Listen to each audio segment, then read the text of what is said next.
improving teaching is the only way we're going to see substantial improvements in student outcomes. It's not going to be just by curriculum or educational software. It's going to be about changing how adults teach in the classroom.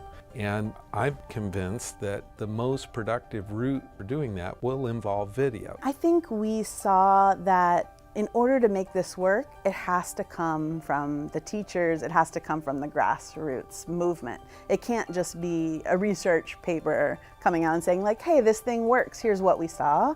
We thought, there is a ton of knowledge out in the world about how to remedy technical difficulties, make the most of our video coaching protocols, do the best job we can leveraging this tool for teacher development. All that knowledge doesn't live at Harvard University, it lives in the schools with the people. So we thought like this Visibly Better idea would be a movement of sorts where practitioners who are using video and innovating with video every day could just share with one another, and we can just provide that platform so that those tools and materials are free and open for them to access.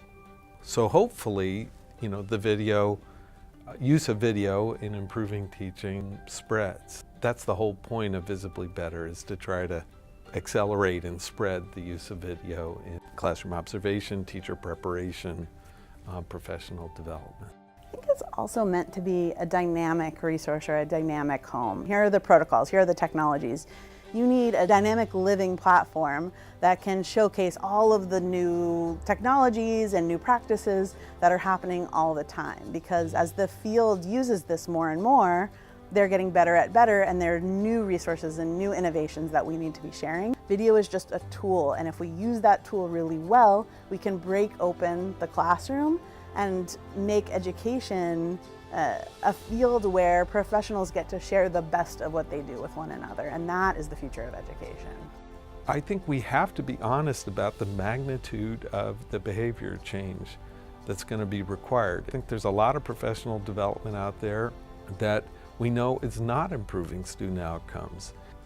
I'm hoping that somebody will take video and go even farther than we did with Best Foot Forward to figure out a cycle of feedback that generates the kinds of profound changes in practice that we need to start showing up in terms of student outcomes. Yeah, and maybe that person is you out there. So send us your best practices, we want to know.